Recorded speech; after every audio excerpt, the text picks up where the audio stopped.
әріптестер жайғасайық, жұмысымызды бастайық.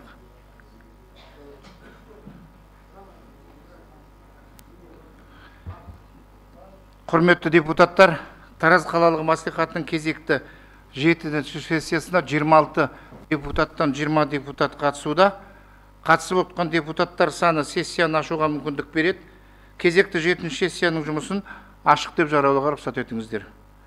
Сессия жұмысына Тараз қаласының әкімі Орынбеков Бақытжан Әмірбекұлы, қоғамдық кеңестің төрағасы, ардагерлер кеңесінің төрайымы, қала әкімінің орынбасарлары, басқарма бөлім басшылары, жылу беру мекемелерінің және коммуналдық шаруашылық саласының басшылары, бұқаралық ақпарат құралдарының өкілдері қатысып отыр. Сессияның күн тәртібі мен жұмыс регламенті қолдарыңызда бар. Депутаттарда өзгертулер мен толықтырулар бар ма? Жоқ. Онда сессия күн тәртібі мен регламенті бекітілсін деген ұсыныс бар.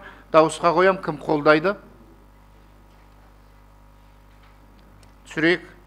Қарсы? Жоқ, қалыс жоқ, шешім қабылданды. Құрметті депутаттар, күн тәртібінің бірінші мәселесін қарауға көшеміз. Қала объектілерін жылу беру маусымына дайындау барысы туралы сөз Тараз қаласы әкімінің орынбасары Қалдыбаев Нұрбол Бекежанұлына беріледі.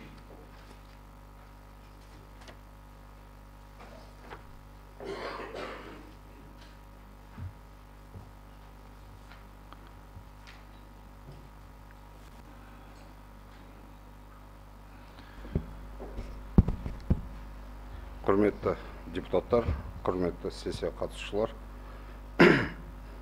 Тараз қаласы әкімінің 23 жылдың 1-ші шілдесіндегі номері 62 өкімімен 23 жылдарға жылыту маусымына отын энергетика кешенін, тұрғын үй коммуналдық шаруашылық және бюджеттік нысандарды дайындау туралы өкімі шығып, өкімге сәйкес қалалық штаб құрамы және іс-шаралар жоспары бекітілген.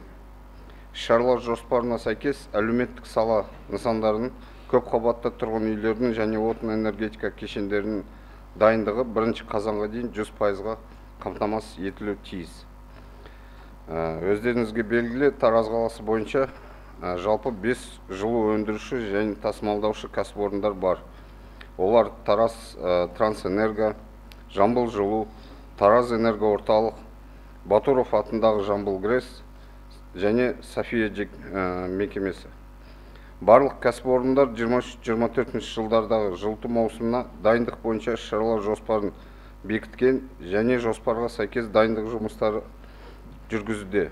Атап айтқанда қазандықтар, қосалқы бөлшектер сатып алу, орнату, қазандар сатып алу, орнату, сорғылар сатып алу, орнату, қазандық ғимараттарына ағымды жөндеу, жылу жүйелеріне күрделі жөндеу, энергоблоктарға күрделі және ағымды жөндеу жұмыстарын жүргізуде.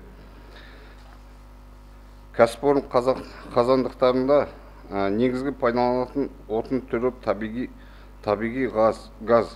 Осыған орай барлық кәсіпорындар газ жеткізу бойынша Қазтрансгаз аймақ мекемесімен келісім шартқа отырған.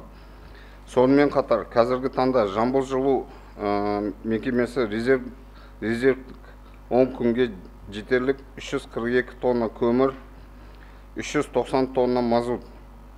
Тараз энерго орталық резервтік 5 күнге жетерлік 1865 тонна мазут.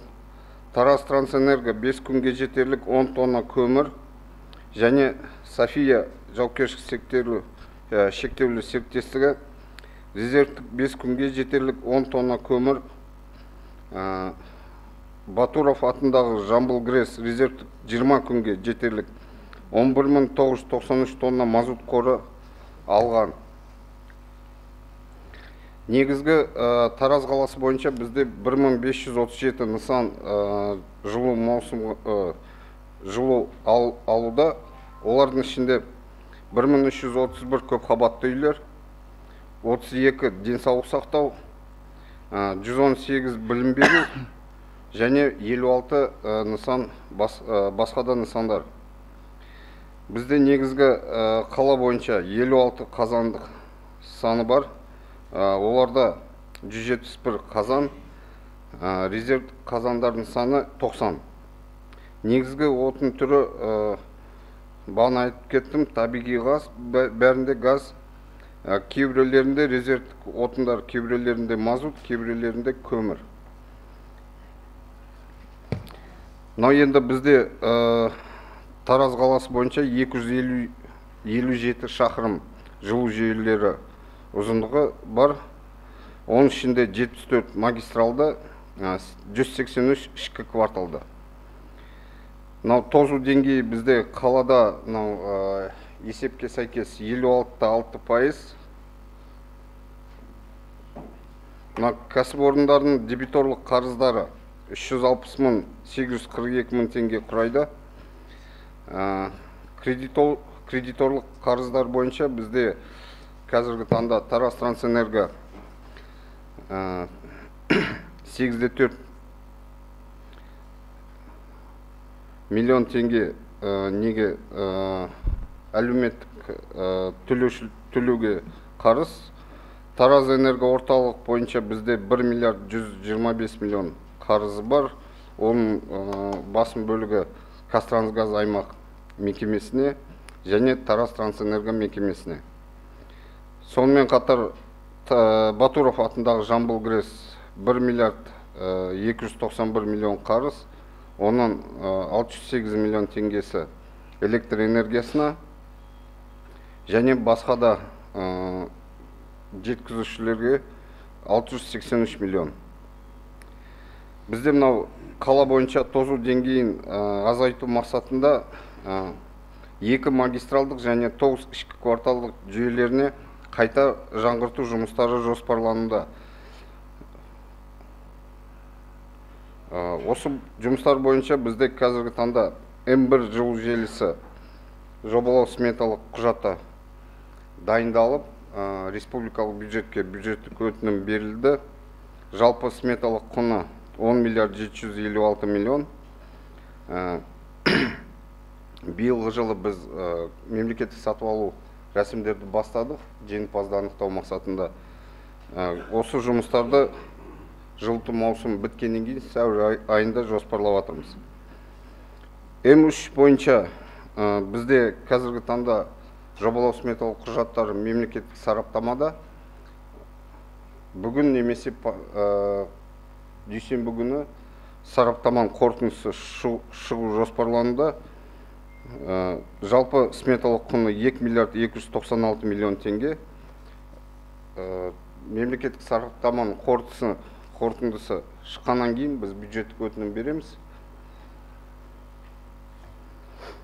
Сонымен қатар 9 ішкі кварталдық жүйелерге жобалау сметалық құжаттары қазір дайындалуда.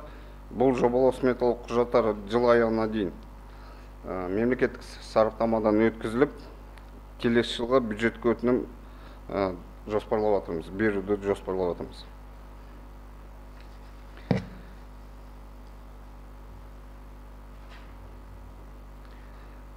Қазіргі таңда мынау енді жылыту маусымы дайындық бойынша бізде жылу өндіруші және жеткізетін мекемелер паспорт алу қажет. Қазіргі таңда бұлардың бізде жылыту маусымға 90%-ға дайын, жұмыстарын толығымен көбісі өткізілген. Қазіргі таңда бұлар паспорт готовности дейміз ғой, дайындық паспорттарын алуға заявкаларын беріп жатыр. Бұл жұмыстарды толығымен 1 қазанға дейін аяқтаймыз. Сонымен қатар бізде қалада 8 көмір тасымалдайтын оператор бар. Олар Құрбанов, Иманалиев, Самандор, Арес ПЛВ, Империум Логистик, Галия Аскарова, Казугольснаб және Аддис деген мекемелер. Қалада бұл қоймаларда қазіргі таңда 13.405 тонна көмір бар.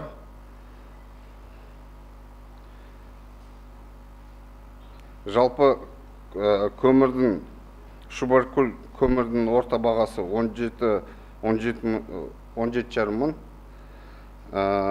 Қаражыра көмірдің орта бағасы 18,5 мың. Сонымен қатар комиссияның отырысында сіздер тарапыңыздан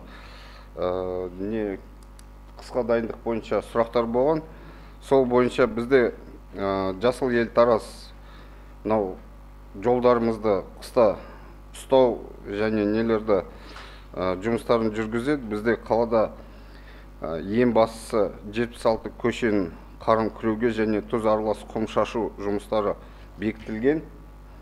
Қысқы тазалық жұмыстарына қолданылатын 50 техника бар. Олар 23 бірлік қар күрейтін автотехника, соның ішінде 17 бірлік тұз аралас құм шашатын арнайы автотехника, 6 қар күрейтін автотехника, 2 бірлік автогрейдер бар, 7 бірлік жаяу жүргіншілер жолдарын тазалайтын тротуарларды МК-320, 2 бірлік тротуар тазалайтын МТЗ-82 техникасы, 3 бірлік құм қар тиегіш техника погрузчиктер. Сонымен қатар біз осы қосымша АЯ сервис, Тараз көлік жолы және Арай стормаркет және тағы да басқа мекемелермен келісім шартқа отырдық.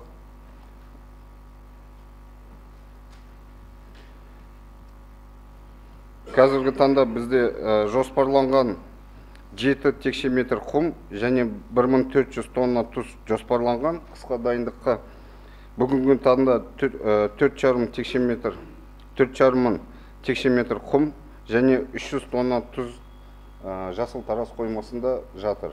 Басқа құм мен тұз, қалған құм мен тұздар 1 қазанға дейін мердігерлер анықталып, 1 қазанға дейін Жасыл Тараз мекемесіне қоймасына алып келетін болады. Жалпы мен баяндамам аяқталды. Сұрақтарыңыз бар болса, жауап беріңіз. Рахмет, Нұрбол Бекежанұлы. Құрметті депутаттар, сұрақтарыңыз бар ма? Бар ма? Пожалуйста. Сәлеметсіздер, депутат Айтбекова. Нұрбол Бекежанұлы, мына қазір жылу туралы айтып жатсыз ғой. Енді мынау білесіздер 11-ші округте, Қушағалық Шөлдала округінде мен жалпы 2 сұрағым бар осыған байланысты. Енді жылуға емес, бірақ мынау жарыққа байланысты болып тұр. Өйткені жарық болмаса жылу болмайды, білесіз. Бірінші сұрағым, бізде Құмшағалдың бергі беті, Құмшағал 2-ге бөлінеді, оны сіздер білесіздер, линияның арғы беті, бергі беті. Сол бергі бетіне қатысты мәселе бұл. Міне бірнеше жылдан бері бізде сол Құмшағалдың бергі бетінде білесіздер мектеп орналасқан, жаңадан ашылған 16-шы жылы 19-шы мектеп. Және де халық тұрады, дачалар бар, 3 көше бар. Енді осы жақта бізде свет үнемі өшеді. Мен енді тұрғын үйлерді оларды халықты неғылмай қояйын. Бірінші жерде бұл балаларға қатысты мәселе мектепте. Мысалға қыс кезінде өте қиын. Бізде жарық өшеді, жылу жоқ, су жоқ. Басқа да енді бірнеше бала 460 балаға дейін тамақ ішеді мысалға. Сондай кезде енді мәселе былай. Біз кімге айтарымызды, кімді шақырарымызды білмейміз осындай кезде. Бұл бір жарты жыл, бір жыл болған нәрсе емес, бірнеше жылдан бері келе жатқан мәселе. Мен ТГС-ке талай бардым, басшысына кіргізбейді. Президентке кіру оңай шығар, наверное, чем ТГС-тің бастығына кіруден гөрі. Сондықтан осы жерде осы сұраққа бір нақты жауап берсе, сол светті неге осы уақытқа дейін қай жер екенін білмейді, келеді, жөндеп кетеді, ертесіне қайтадан өшеді. Кейбірде болады бір 2 сағат, кейбірде болады түске дейін, кейбірде болады азына кешке дейін болмай қалады. Олардың келуін күтеміз. Бізге жауабы диспетчердің: ждите. Все, приняли заявку, ждите. И мы ждем до вечера. Міне осы жағдай. Талай болған, мысалға мектеп суып кетеді, батареялар жарылады кейбір кезде, егер бірден жақын уақытта қоспаса светті. Сондықтан свет деген бізде мәселе, жылуда ешқандай мәселе жоқ. Жамбыл жылу мекемесі бар, бізде котельнида өте жақсы, жылудан проблема болған емес. Бірақ осы светтің өшіп қалуына байланысты, жиі өшуіне байланысты бізде жылу болмайды көбінесе. Міне осы сұрақ, бірінші сұрағым. Екінші сұрақ, мына трассаның бойын білесіз, Сейфуллин көшесі, мына Байзақ Батырдың жалғасы. Өз Құмшағалда бірақ көше бар ғой. Мынау Құмшағалмен Шөлдалаға дейін баратын. Сіз Лето саяжайды айтып отырсыз ғой? Жоқ, жалпы көшені айтып отырмын. Лето мен Бақшашының ортасындағы көшені айтып отырсыз. Сол бірақ көше ғой, өз Байзақ Батырдың жалғасы, бұрынғы Сейфуллин, қазіргі Ордабасы. Міне осы жерге свет жарық несін жүргіздіңіздер. Дайын, барлығы тұр, прожектор тұр, 1 жылға жоқ болды. Сол неге қосылмайды? Одан кейін Құмшағал мен Үшқоңыр деген көшеге қойылған. Жалпы Құмшағалда 3 көшеге. бірақ сол свет жарық берілмейді. Қазір міне 8-де қараңғы болады. Балалар трассамен қайтады. Трассада білесіздер, машиналар көрмейді балаларды, қатты жүреді мысалға. Жарық болса, соны қосса, дайын тұрған светті неге осы күнге дейін қосылмайды? Маған сол сұраққа жауап беріңіздерші. Жақсы. Кім ұстап отыр соны қосуда? Енді ең бірінші сұраққа сізге, мен білетін сіздің 19-шы мектебіңізде өзінің балансы несі бар, линиясы бар. Дұрыс па, сізде КХП сізде балансы трансформаторға дейін? Может, ТГС-тің басшы жауап беру, Нұрбол Бекежанович? ТГС-тің Сәбит Әбдімажитұлы бар ма? Ау. Так, не айтасыз?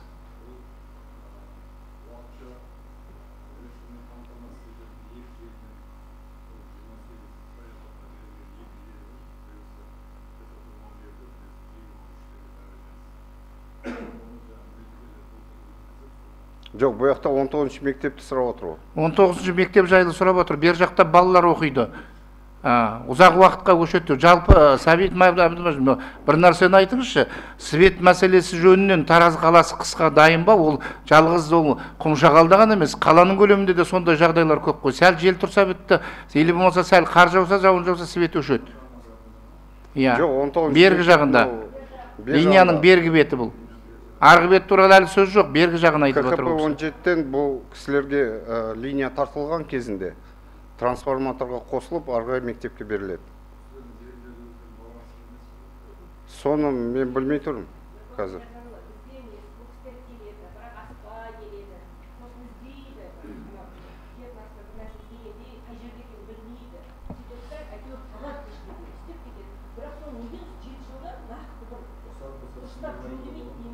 Ау, қазір естейік.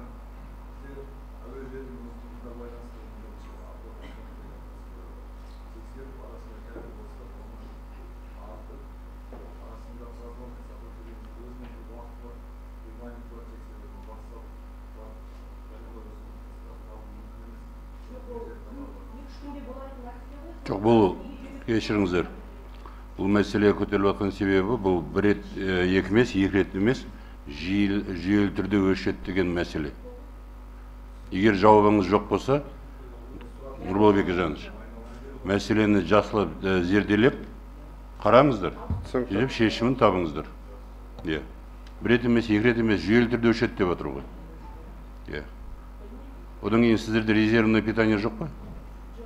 Резервное питание жоқ. Нұрбол Бекежанович, зерделеу жұмысын жасау керек, әлде уақыт бар? Оның біріншіден себебін табу керек. Жақсы.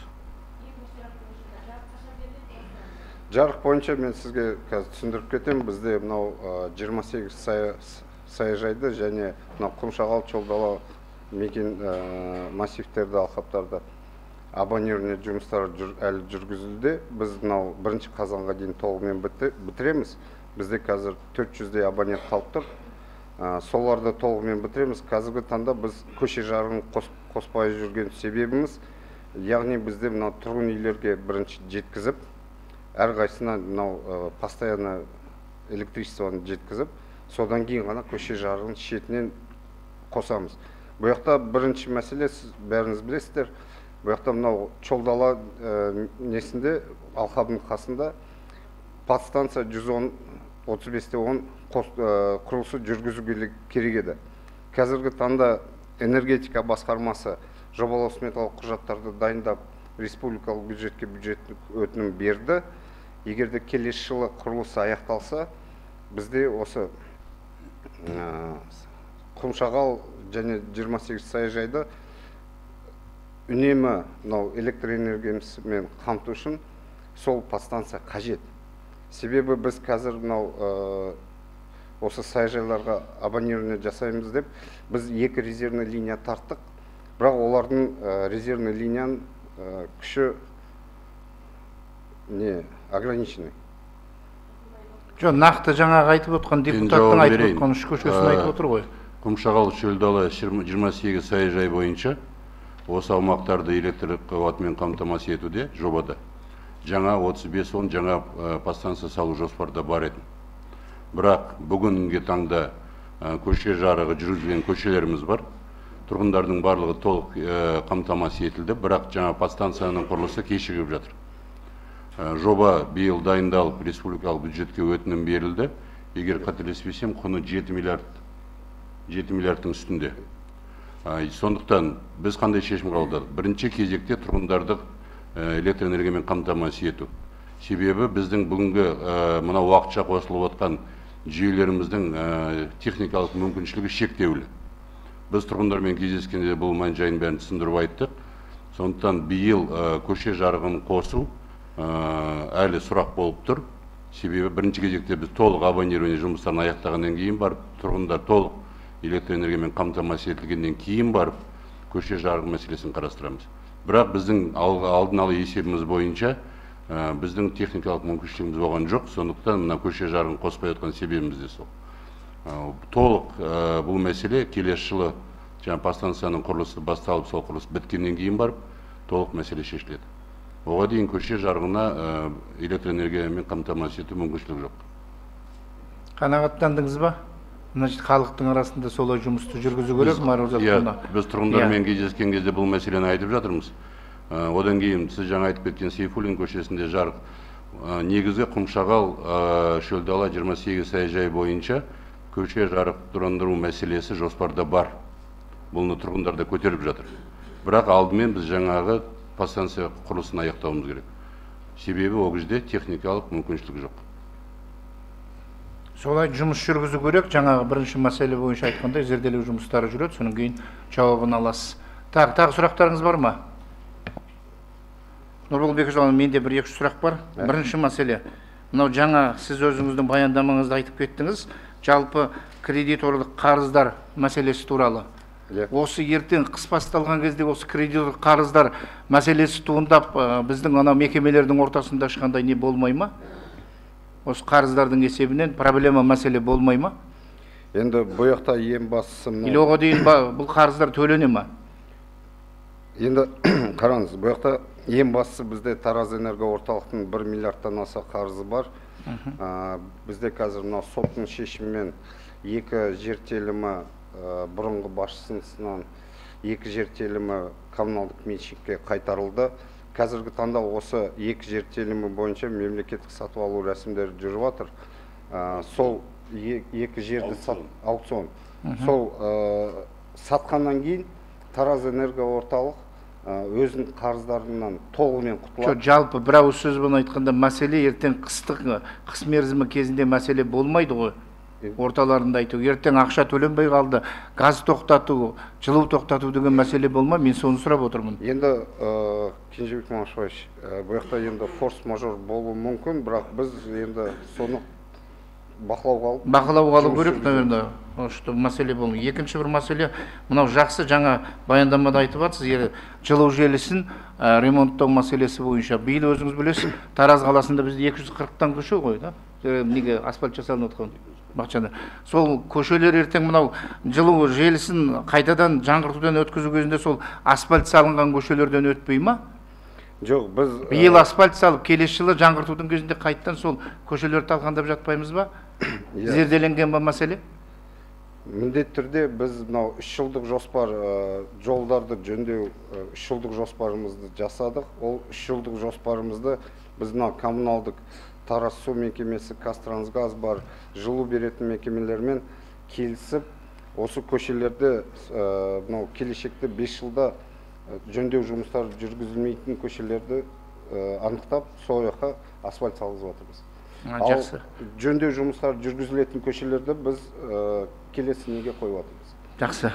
Үшінші бір мәселе, жаңа енді сол баяндаманың соңында айттыңыз, жасыл ел Таразға байланысты техника ненің барлығы бүгінгі таңға дайын ғой барлығы. Дайын. Жаңа кеше тұрақты комиссияның отырысында ескертпе айтылған, жаңа қосымша мекемелердің тізімі бойынша олардан тартылатын техникалардың мәселесі көтерілген.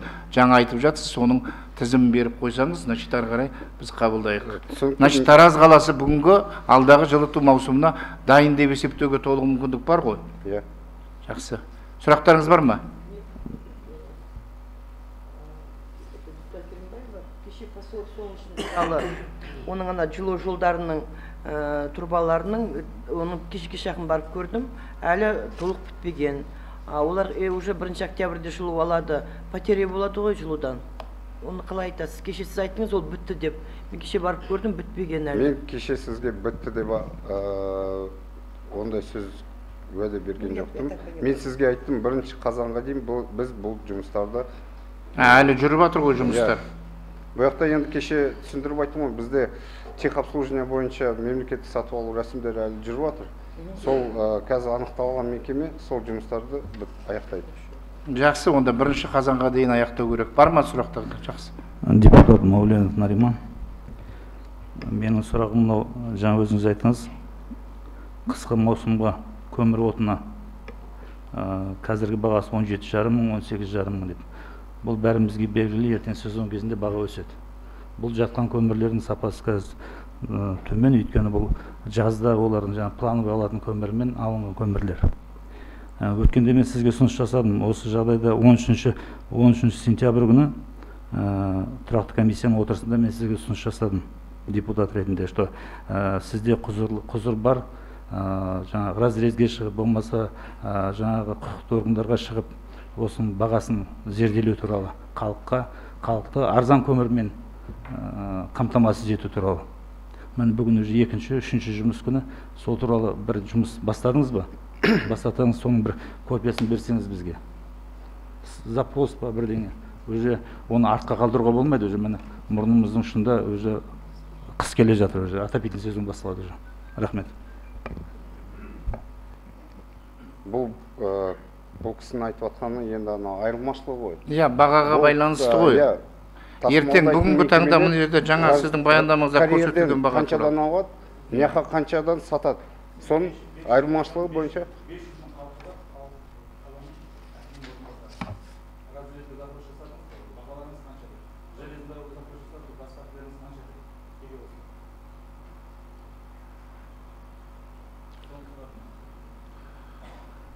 жақсы. Қысқа байланысты ертең көмірдің бағасының көтерілмеу мәселесін көтеріп отыр ғой Нұрбол Бекежанұлы. Иә, өйткені неге? Бүгінгі таңда сіз айтып отырсыз, баға қаланың көлемінде 18.500 қара жыра, 17.500 шұбар көлік өмірі деп, дұрыс па?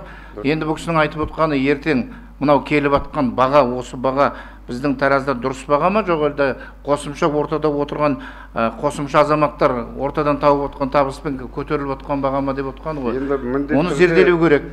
Түсінікті, оны зерделейміз, Кенжебек Малышбаевич. Енді бұл жақта конкурентная среда дейді ғой.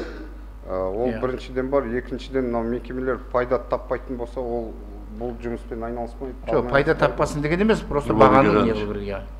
Өте орынды көтеріліп отқан мәселе. Бүгін Тараз қаласында жаңа баяндамада айтылып кетті, көмірдің көлемі жеткілікті. Бағасы да бүгін нарыққа сай болып тұр, бірақ ертең бірінші күн суған кезде осы көмір сатумен айналысатын кәсіпорындар бағаны көтеру мәселесі. Біз бұл мәселені бақылауға алуымыз керек. Негізсіз бағаның көтерілуіне жол бермеуіміз керек. Бұны бақылауға алуымыз керек. Я кездесу өткізіп басшыларымен. Ол нарықтық, сіз айтып отқан, бұл нарықтық қарым-қатынас. Ол жерде жеке кәсіпкер, бірақ негізсіз бағаны көтеруге жол бермеу біздің құзыретіміздегі нәрсе. Сондықтан біз бұл мәселені қазір ескереміз, міндетті түрде бұл жұмыстарды жасаймыз. Хаттамаға солай кіру керек. Я хаттамаға солай кіргізсін. Бар ма сұрақтар? Жоқ па?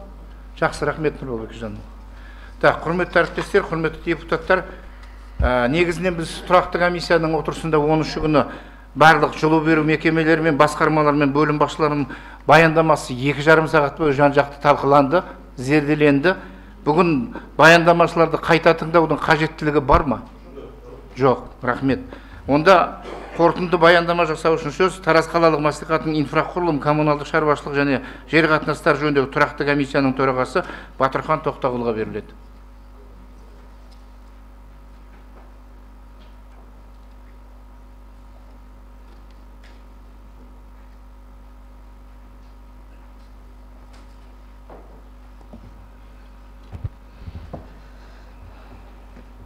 Құрметті депутаттар, сессия отырысына қатысушылар. Бүгінгі сессия отырысына шығарылған сұрақтар қаламыздың ең өзекті мәселелерінің бірі. Қысқа мерзімдегі жұмыстарға қала объекттерін дайындау барысы туралы Тараз қаласының әкімінің орынбасары Нұрбол Қалдыбаевтың баяндамасын тыңдай және талқылай отырып, қалалық мәслихат депутаттары мен қала әкім аппараты, кәсіпорындар, ұйымдар, мекемелер, пәтер иелерінің кооперативтері, кварткомдар және қала тұрғындары қысқа маусымдағы жұмыстық дайындық жөнінде өз мерзімді жұмыстарын жүргізетінін атап көрсетті.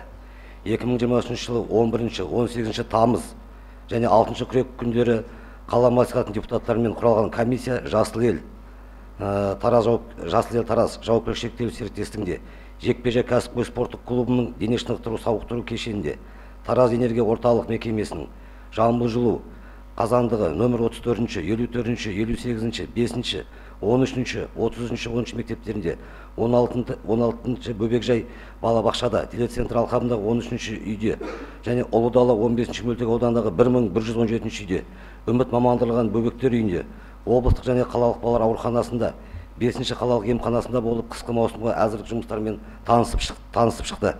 Танысу барысында Сыпатай Батыр көшесіндегі мекен жайында орналасқан Тараз энергия орталық акционерлік қоғамына қарасты қазандықтарында Тараз энергия орталық акционерлік қоғамы мен қазандық құрылғыларын дайындау іс-шаралар жоспары бекітілген.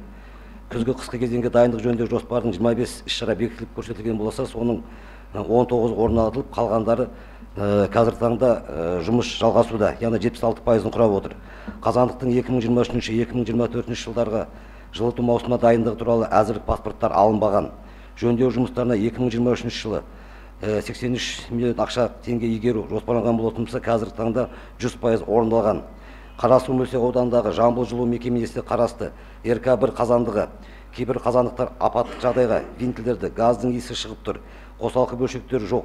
Сол жерде жұмыс жасайтын қызметкерге қауіп төніп тұр. Тағы бір мәселе, қызметкердің айлық кешіктіріп беруде, қызметкер жалақыны уақытылы беруін талап етуде. Жекпе-жек кәсіпқой спорттық клубының дене шынықтыру сауықтыру кешені, яғни шалғай Қарасуда орналасқан, автономды табиғи газбен жабдықталған. Автономды пеш шатыры толық жабылмаған. 1-2 жылда оларға тот басып қайтан кері тозығы жету мүмкіншілік қаупі бар. Нөмір 34-ші орта мектебінде күрделі жөндеу жұмыстары жүргізілуде. Былтыр қаңтар айында болған аязды күндері ғимараттың сынып бөлмелері, дәліздер, спорт және мәжіліс залдары, асхана және тағы да басқа жайларда температуралық режим сақталмаған. Қазіргі таңда күрделі жөндеу жұмыстары жүргізілуде. Мердігер Азамат құрылыс жауапкершілігі шектеулі серіктестігі күрделі жұмысты жүргізіп жатыр. 58-ші бастауыш мектебі, яғни Қызылабад алқабында орналасқан. Мектептің қазандығы үшін 15 тонна көмірге қаржы қарастырылып жеткізілген. Әзірлік паспорты бар, мектеп жылу беру маусымына дайын, бірақ 21-ші ғасырда Қызылабад алқабындағы нөмір 58-ші бастауыш мектеп әлі күнге көмірмен жабдықталмаған. Аталған мектептің қазандығы газға ауыстыру жұмыстарын жүргізуді ұсынамыз. Телецентр алқабы 13-ші үйде жылыту маусымына дайын емес. Элеватор торабындағы бекіту арматурасы, шіріген құбырлар, тік құбырдағы бұрандаларды ауыстыру, жертөле құбырларын қысыммен тексеру жұмыстары жүргізу қажет. Мамандырған бөбектер үйі, яғни үміт ғимарат күрделі жөндеу жұмыстары жүргізілуде. Ол жерді аралап өттік, әлі жұмыс аяқталған жоқ. Ұлыдала 15-ші мөлтек ауданындағы нөмір 1117-ші үй жылыту маусымына дайын емес. Жылыту құбырларын кеңейту жұмыстары, қосымша жылу сорғысын орнату қажет. Нөмір 54-ші орта мектеп Шакиров көшесінде орналасқан. Былтыр қаңтар айында болған аязды күндері ғимараттың сынып бөлмелері, дәліздер, спорт және мәжіліс залдарында, асхана және тағы да басқа жайларда температуралық режим сақталмаған. 50-ші орта мектептің ғимаратында күрделі жөндеу жұмыстарын жүргізілуге 2020 жылы жасалған жобалық сметалық құжаттар мемлекеттік сараптамадан өтпеуіне байланысты жобалаушы мекеме Тараз Лидер Строй жауапкершілігі шектеулі серіктестігімен мамандармен комиссия құрылып 9 ақпанда 2020 жылы жұмыс жүргізілді. Атқарылған жұмыстың нәтижесі бойынша жасалған жобалық сметаға құжаттарына корректировка енгізу керек. Қазіргі таңда бұл корректировка енгізіліп 1 миллион 349 мың теңге қаражат қарастырылған. Бүгінгі күні жобалаушы жобаны АРТ бюроға келісімге өткізген. Жасыл ел Тараз жауапкершілігі шектеулі серіктестігі бойынша қысқы маусымғы қала ішіндегі жолдарға күтіп ұстау үшін қажетті инертті материалдар, ол 300 мың тонна тұз, 4500 текше метр құм қойма астында жатыр. Ақпаратқа сәйкес 1400 тонна тұз алуға бюджеттік өтінім беріліп, қаржы қарастырған. Құм мен тұзын сақтайтын қойманың шатырына жөндеу жұмыстары қажет. Жасыл ел тараз жауапкершілігі шектеулі серіктестігіндегі көше сүпіру, қар тазалау, тасымалдау жұмыстарына атқаратын техникасы мен механизмдерін сақтау орындары техникалық талаптарға сай келмейді. Техникалардың барлығы далада, жауын шашын, жел, күн астында тұр. Мұндай қалыпта тұрған техникалардың істен шығып, тозығы жету жеделдетеді. Осы техникаларды сақтауға арнайы жабдықталған гараж немесе басқа орын болу қажет. 16 бөбекжай бақша бойынша жылу беруші мекеме тарапынан пломбалар шешіліп, жылу өлшеуіш құралдары ауыстырып, орналту жұмыстары жүргізілген. Әзірлік паспорттары бар. 5-ші мектеп гимназиясы бойынша Ақбозова көшесінде орналасқан зерделеу барысында жылу батареялары ауыстыру бойынша тиісті жұмыстар атқарылған, әзірлік паспорттары бар, жылу беру маусымына дайын. 13-ші орта мектеп бойынша Қазбек би көшесінде орналасқан былтыр суық болған сыныптарға қосымша жылу батареялары орнату жұмыстары жүргізілген, әзірлік паспорттары бар, жылу беру маусымына дайын. 30-ші орта мектеп бойынша, яғни Маметова көшесінде орналасқан мектеп асханасының жылу құбырлары мен жылу батареялары 2008 жылдан бері әлі ауыспаған. Сырлау салдарынан жылу батареялары қалыңдап, асханаға жылу тиісті деңгейде берілуі мүмкін. Әзірлік паспорттары бірақ осыны қарастыруды ұсынамыз. 17-ші орта мектеп былтыр қысқы салқын болған сыныптарға биыл қосымша жылу батарея орнатқан, әзірлік паспорттары бар. Облыстық және қалалық бала ауруханаларының бойынша облыстық және қалалық бала ауруханаларында МРТ, КТ аппараттарының жиі сынуы, оған себеп 10-ші мөлтек ауданында үйлер қосылуда, қасында жер үйлердің көптен соғылуы, соның салдарынан трансформаторлар жүйесі көтере алмағандықтан электр энергиясының күш жетпегендіктен жиі тоқ көзі өшіп, КТ, МРТ тағы басқа аппараттар жиі бұзылып отырады. Бұл МРТ, КТ, МРТ-лардың ең құнының бағаларының өзі 400 миллион 1 миллиард арасында қаражат екен. Осы бойынша қарастырып, Тараз энергия орталығына ұсыныс, электросетке ұсыныс беріп, дополнительный трансформатор қою керек па, или сол жағын қарастыру керек болып отыр. Ауруханада 10 диагностикалық палата бар, яғни оқшауландыру палатасы. Ол прямо есіктен даладан кіріледі екен. Оны қанша қыптап жапқанның өзінде де ішке суық кіреді. Осы бойынша сырт жағына қарай тағы да қаржы қарастырып, витражбен қаптауды ұсынамыз. Номері 5-ші қалалық емхана Рысбек Батырында орналасқан, әзірлік паспорты бар. Емхана басшының айтуы бойынша былтыр суық болған бөлмелерде қосымша жылу батареялар қосқан, бөлмелердің суық болу қаупі жоқ. Тараз қалалық мәслихатының инфрақұрылым, коммуналдық шаруашылық және жер қатынастары жөніндегі тұрақты комиссияның мүшелерімен айтылған олқылықтарды жою мақсатында қалалық әкімдікке тиісті шара қабылдауды сұраймыз. Енді біз жылу маусымында басталғаннан кейін тағы да бір аралап шығамыз. Құрметті әріптестер, тұрғындарға жылу сапалы және мерзімде берілу керек деп берілу керек. Баяндама аяқталды. Зейін қойып тыңдағандарыңызға үлкен рахмет. Так, Батырхан Тоқтағұлдан сұрақтарыңыз бар ма? Жоқ болса рахмет. Батырхан Тоқтағұл, отыра беріңіз. Жалпы Батырхан Тоқтағұлдың баяндамасында көрсетілген нәрсенің барлығы хаттамаға ену керек, ұсыныс ретінде жолдану керек, керекті мекемелерге, аппаратқа берілу керек бұл мәселе. Бұл бағалауда болу керек. Жаңағы айтқандай, жылу маусым басталғаннан кейін тағы бір зерделеу жұмыстарын қарауымыз мүмкін. Енді баяндамада айтылған жаңағы кеше тұрақты комиссияның отырысында қалалық білім бөлімінің басшысы, басқа да мекемелердің басшылары осы жерде баяндамалары тыңдалды. Жалпы барлығының айтысы бүгінгі таңда Тараз қаласында орналасқан мекемелердің бәрі жылыту маусымына дайын деген есептері берілді. Соның бәрі назарға алынсын деген ойдамын. Келісеміз ба? Келісеміз. Келіссек, онда значит осы мәселе бойынша шешім жобасы қолдарыңызда бар. Мен дауысқа қоям, кім қолдайды? Түсірейік.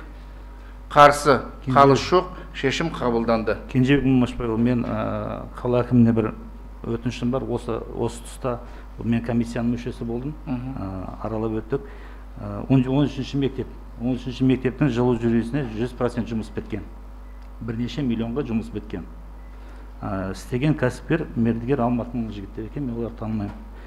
Бірақ әңгіме барысында, тексеру барысында біз көзіміз жеткені 200 мыңдық қалай аталатынын білмеймін. Бір гидранттың документін әкеметтеп, ақшасын әлі бермей отыр екен.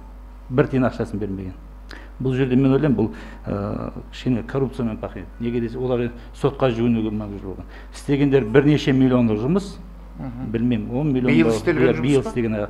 Ол заказчиктің ешқандай претензиясы жоқ, бірақ 200 мыңдық ненің, жаңағы бір құрылымның паспортын бермедім деп түгел ақшасын төлемей отыр екен.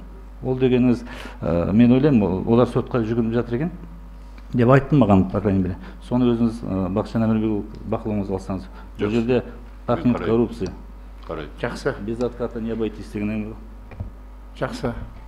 Так, құрметті депутаттар, күн тәртібінің келесі мәселесін қарауға көшеміз. Жер учаскесі мемлекет мұқтаж үшін алып қоюға байланысты шарттардың жобасына келісу туралы сөз Тараз қаласы әкімдігінің жер қатынастары бөлімі басшысының міндетін атқарушы Бекежан Нұржан Балтабайұлына беріледі.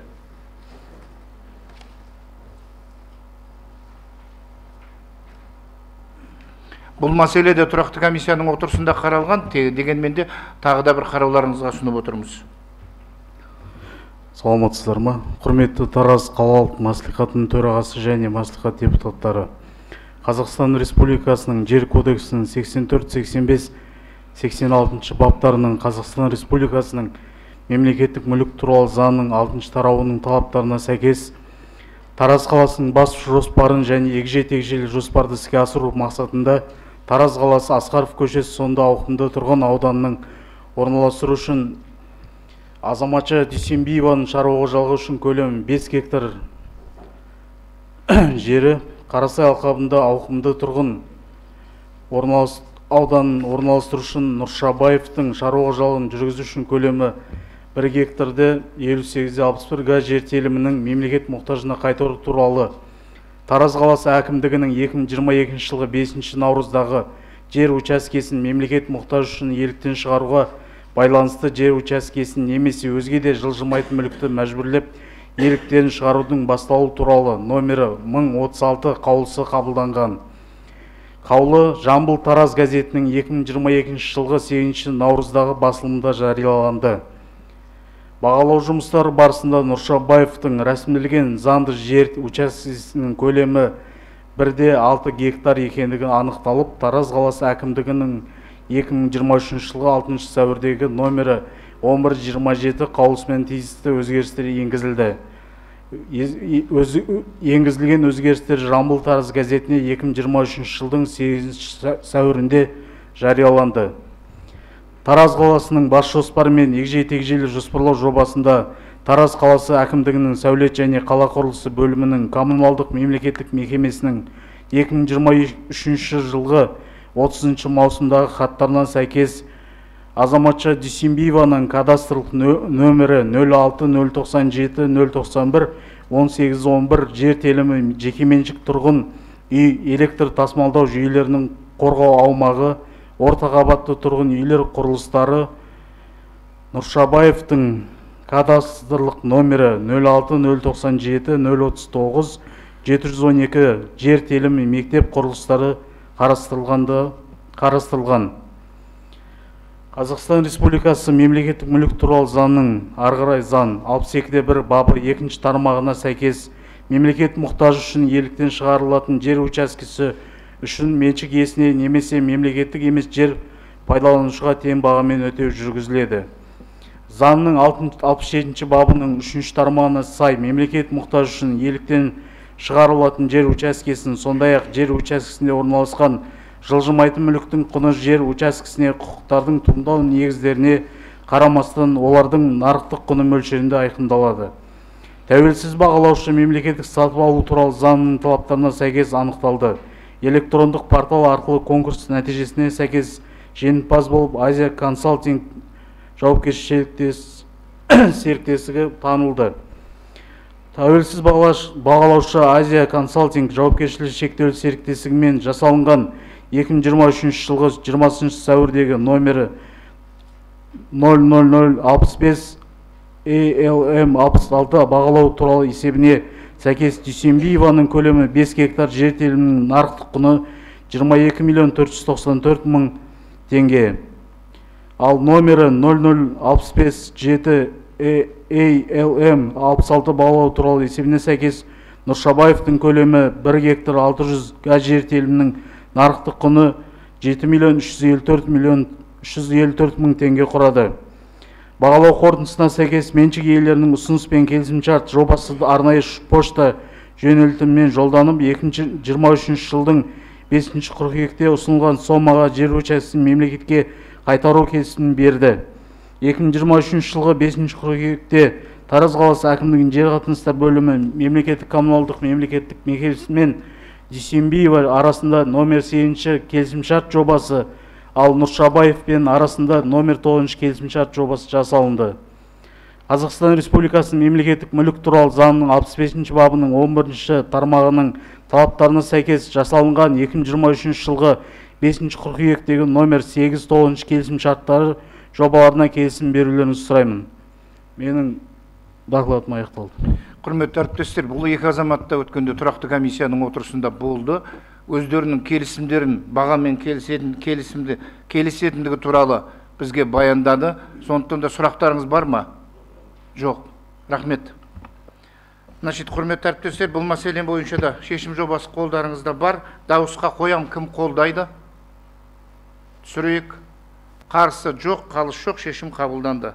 Күн тәртібінің келесі мәселесі бойынша Тараз қаласы бойынша коммуналдық қалдықтардың түзілу және жинақталу нормаларын, халық үшін тұрмыстық қатты қалдықтар жинауға, тасымалдауға, сұрыптауға және көмуге арналған тарифтерді бекіту туралы сөз Тараз қаласы әкімдігінің тұрғын-жай коммуналдық шаруашылық автомобиль жолдар бөлімінің басшысы Ғабит Серғазыұлы Алтаевқа беріледі. Әріптестер, өткенде тұрақты комиссияда бұл мәселеде толығымен қаралды. Бар ма қажеттілік баяндаманы тыңдауға?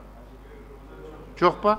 Жақсы, Ғабит Серғазыұлы, отыра беріңіз. Онда осы мәселе бойынша шешім бар. Дауысқа қоям, кім қолдайды? Жақсы, түсірейік. Қарсы жоқ, қалыс жоқ. Құрметті төраға, кешіріңіз. Осы мәселе жөнінде мен қазір әкім отырған кезде анықтап алатын мәселем бар еді, рұқсат болса. Жақсы, давайте. Қайырлы күн, құрметті сессия қатысушылар, депутат Әсел Әбілханқызы.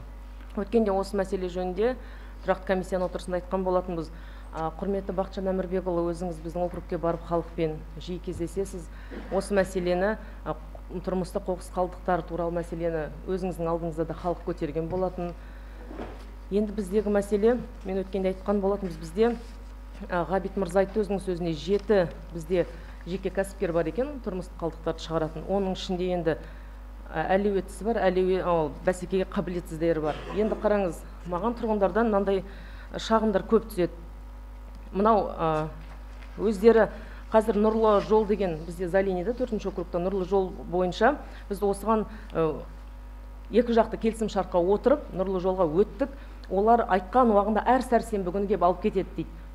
Енді келісім шартқа отырып, енді Сұлтанғазыдан барып, міне бізде келісім шарт бар қолымызда. Енді сіздермен біз ары қарай жұмыс жасай алмаймыз деп айтсақ та, бізге ай сайын квитанция кеп тұрады дейді. Енді содан кейін қараң, менің өзімнің ойымша, мына алдымызда Құдай қаласа 3 айдан кейін бұл жыл бітеді. Келесі жылы бәсекеге қабілетсіз, техникалары жоқ, жұмысшылар жетіспейтін осындай кәсіпкерлерді тұрмыстық қалдықтарды шығаруға, конкурсқа қатысудан мүмкін шеттету керек, мүмкін талапты күшейту керек. Өйткені біз мәдениетті ұлтты қалай қалыптастырамыз? Егер көшеміз қоқыс болып, сол қоқыстың арасында өмір сүріп жүрсек, қоқыстың арасынан шыққан адамнан қандай мәдениет күтуге болады? Біз ұрпағымызға ертең не үйретеміз, не қалдырамыз? Біріншіден, көліктері жарамсыз. Өткенде менің әріптесім Мәуленов өте дұрыс айтты, оның бәрі уже музейге қоятын техникалар ғой деп. Және ішімдікке тойып алған, яғни мас күйінде жұмысшылар келеді. Ол жасыратын жоқ. Сол себептен айлап мусорлар алынбайды. Оның бәрі мен өзінің депутаттық сауалымды жолдадым. Мен Facebook, Instagramда оның бәрі тұр. Қазір осы ең өткір мәселе осы болып тұр. Біз мына жер үй болғаннан кейін бір ай келмегеннен кейін 5-6 қап жиналады, оның алып кететін 2-ақ қап. Біз положено 2-ақ қап дейді да, ол бір айда келіп тұр. Бір үйде 5 адамнан кемі есептеген кезде ол 5-6 қап шығу, ол заңдылық. Соның ар жағында 4 қап қайға кетеді? Оның бәрі әрине иттер шашады, болмаса жол жөнекей тастап кетеді, оның бәрі микрорайонға апарып, микрорайонның қоқысына тастайды. Содан кейін мынау частный сектор бізге әкеп қоқыс тастап жатыр деп, куда смотрит акимат деп тағы да шығады. Сол үшін мәселені осы бастан ушықтырмас үшін енді әкесі өлгенді естіртеді ғой.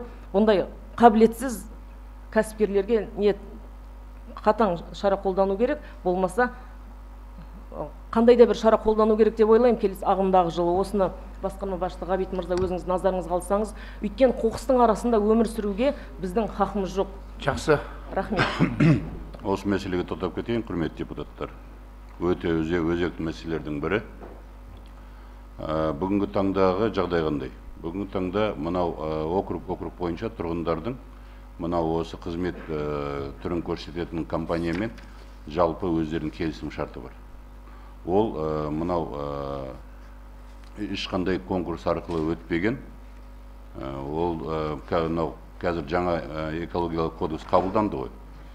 Жаңа кодекске сәйкес біз қазір осы жаңа ереже дайындап жатырмыз.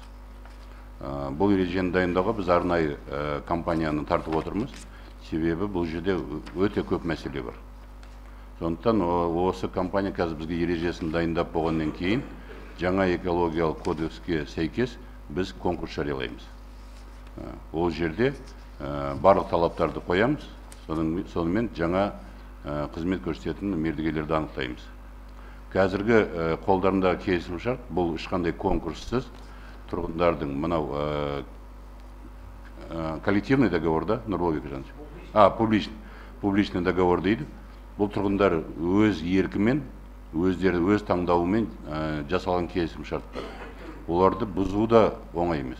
Бірақ сіз айтып отқан мәселе орын алып отқанын біз көріп отырмыз. Мынау 15-ші мөлтек аудан бар. Біз осы екі осындай компаниямен тұрғындарды жинап, жалпы жиналыс өткізіп, мәселе өте күрделеніп кетті. Жаңа сіз айтқандай айлап қоқыс шығарудан шығарылмай жатты. Сондықтан біз тұрғындарды жинап, ескі заңның аясында сол келісімшартты бұзып, қайтадан келісімшарт жасадық. Оған Жасыл ел мекемесі қазір қызмет атқарып жатыр. Бірақ осы жыл аяғына дейін біз жаңа ережені қазір дайындап, бекітіп, жаңа конкурс жариялаймыз, жаңа тәртіппен қызмет атқарады. Жаңа сіз айтып отқан мәселелер орын алып отыр, бәріміз көріп отырмыз. Қазіргі жаңаға 6 жекеменшік компанияның техникасы жоқ, штатында адамы жоқ. Анау аптасына бір рет шығаратын, қоқыс шығаратын күні барады да мынау бізде питак бар ғой, сол жерден адамдарды жалдайды бір күнге, күнделік ақшасын төлейді, солай жұмыс жасап жатқан мекемелер. Олардың ешқандай даму болашақ жоспары да жоқ. Сондықтан мынау жаңа экологиялық кодекске сәйкес жаңа конкурстар жыл соңына дейін өткізуді біз жоспарлап отырмыз. Жақсы. Қанағаттандыңыз ба? Жақсы. Құрметті әріптестер, күн тәртібінің келесі мәселесін қарауға көшеміз. Тараз қаласы бойынша бөлшек салықтың арнаулы салық режимінің мөлшерлемесін төмендету туралы бұл мәселе тұрақты комиссияда қаралды жан-жақты. Бар ма, не қойдыңыз, керектігі бар ма баяндамасын тыңдауға?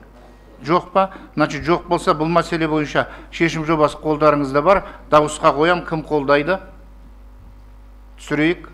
Қарсы? Жоқ, қалыс жоқ, шешім қабылданды. Келесі мәселе. Тараз қаласы бойынша әлеуметтік көмек көрсетудің, оның мөлшерлерін белгілеудің және мұқтаж азаматтардың жекелеген санаттарының тізбесін айқындаудың қағидаларын бекіту туралы мәселе. Бұл мәселеде тұрақты комиссияда қаралды. Бар ма қажеттілік баяндамасын тыңдауға? Жоқ па? Жоқ болса, онда шешім жобасы қолдарыңызда бар. Дауысқа қоям, кім қолдайды? Түсірейік. Қарсы? Жоқ, қалыс жоқ, шешім қабылданды. Келесі мәселе. Тараз қалалық мәслихат аппаратының Б корпусы мемлекеттік әкімшілік қызметкерлерінің қызметін бағалаудың әдістемесін бекіту туралы. Бұл мәселе туралы да шешім жобасы қолдарыңызда бар. Дауысқа қоям, кім қолдайды? Түсірейік. Қарсы? Жоқ, қалыс жоқ, шешім қабылданды. Келесі мәселе. Тараз қалалық мәслихатының тұрақты комиссия төрағаларын сайлау туралы Тараз қалалық мәслихатының 2023 жылғы 30 наурыздағы 1-8 шешіміне өзгерістер енгізу туралы. Бұл мәселе бойынша да шешім жобасы қолдарыңызда бар. Дауысқа қоям, кім қолдайды? Түсірейік. Қарсы? Жоқ, қалыс жоқ, шешім қабылданды. Келесі мәселе. Тараз қаласы әкімдігінің дербес құрамына келісім беру туралы Тараз қалалық мәслихатының 4 ақпандағы 12.4 шешіміне өзгерістер енгізу туралы. Бұл мәселе бойынша да шешім жобасы қолдарыңызда бар. Дауысқа қоям, кім қолдайды? Түсірейік. Қарсы? Жоқ, қалыс жоқ, шешім қабылданды. Келесі мәселе. Тараз қалалық аумақтық сайлау комиссияларының кейбір мүшелерін босату туралы. Бұл мәселе бойынша да шешім жобасы қолдарыңызда бар. Дауысқа қоям, кім қолдайды? Түсірейік. Қарсы? Жоқ, қалыс жоқ, шешім қабылданды. Келесі мәселе. Тараз қаласының құрметті азаматы атағына ұсыну жөніндегі комиссия құрамын бекіту туралы. Шешім жобасы қолдарыңызда бар. Дауысқа қоямын. Кім қолдайды? Түсірейік. Қарсы? Қалыс жоқ, шешім жобасы қабылданды. Құрметті әріптестер, соңғы бір мәселе, өздеріңіз білесіздер, арамыздағы әріптесіміз депутат Байдуанов Алихан Боларбекұлы депутаттық өзінің полномочиясын сылажит етіп депутаттық қызметтен босады. Осыған байланысты ол азамат біздің Тараз қалалық мәслихатының тұрақты комиссияларының бірі, экономика, бюджет және кәсіпкерлік мәселелері жөніндегі тұрақты комиссияның төрағасы болатын.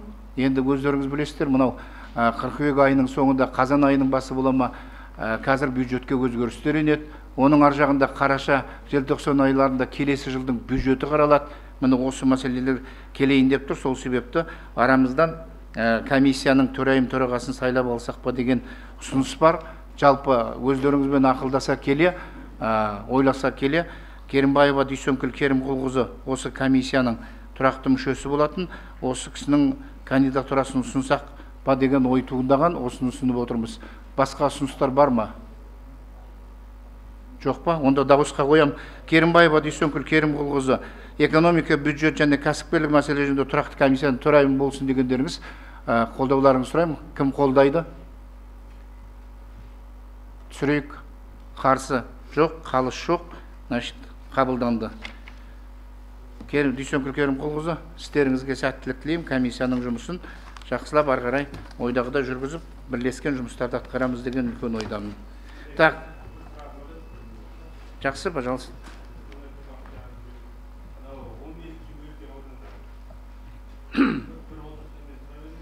Халық егер келіссе, есік алдында орналасқан қалдық тастайтын жәшіктерді басқа орынға ауыстыруға келіссе, ауыстырып береміз деп. Осы біраз халық келісті ауыстыруға, бірақ 2 ай болды. Мен Жасылтары жекеше серіктестігіне айтқаныма, одан бөлек жаңағы Нұрбол кісіге айтқаныма, бірақ әлі 2 ай болды, орын ауыстырылмай тұр. Халық шағым жасап жатыр қайта-қайта. Рұқсат бердік, орын ауыстырылмай тұр деп. Қай үй? Үйдің номері? 1028, 1031 ма, сол домдардың ортасында. Нұрболбек Жаныл, тұрғындардың келісім бар ма? Бағлан.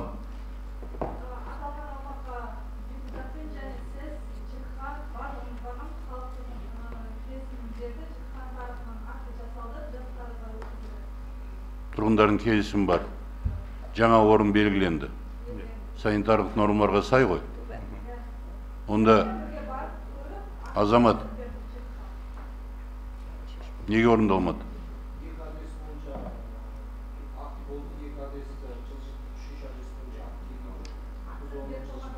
Акты келген жоқ? Акты кімде? Ғабит. Қанша уақыт керек сіздерге жылжытуға? Бір күн болса, бір күндеріңіз бар. Бітіріп, маған баяндайсыздар. Рахмет. Басқа сұрақ жоқ па? Құрметті депутаттар, кезекті 7-ші сессияның күн тәртібіне енгізілген мәселелер түгелімен қаралды. Сессияның жүргізілуі бойынша ескертулер бар ма? Жоқ болса, сессияның жұмысын жабық деп жариялауға рұқсат етіңіздер. Шақырылған кісілерге рұқсат, депутаттар кішкене орнымызда қалсақ. Рахмет келгендеріңізге. Рахмет.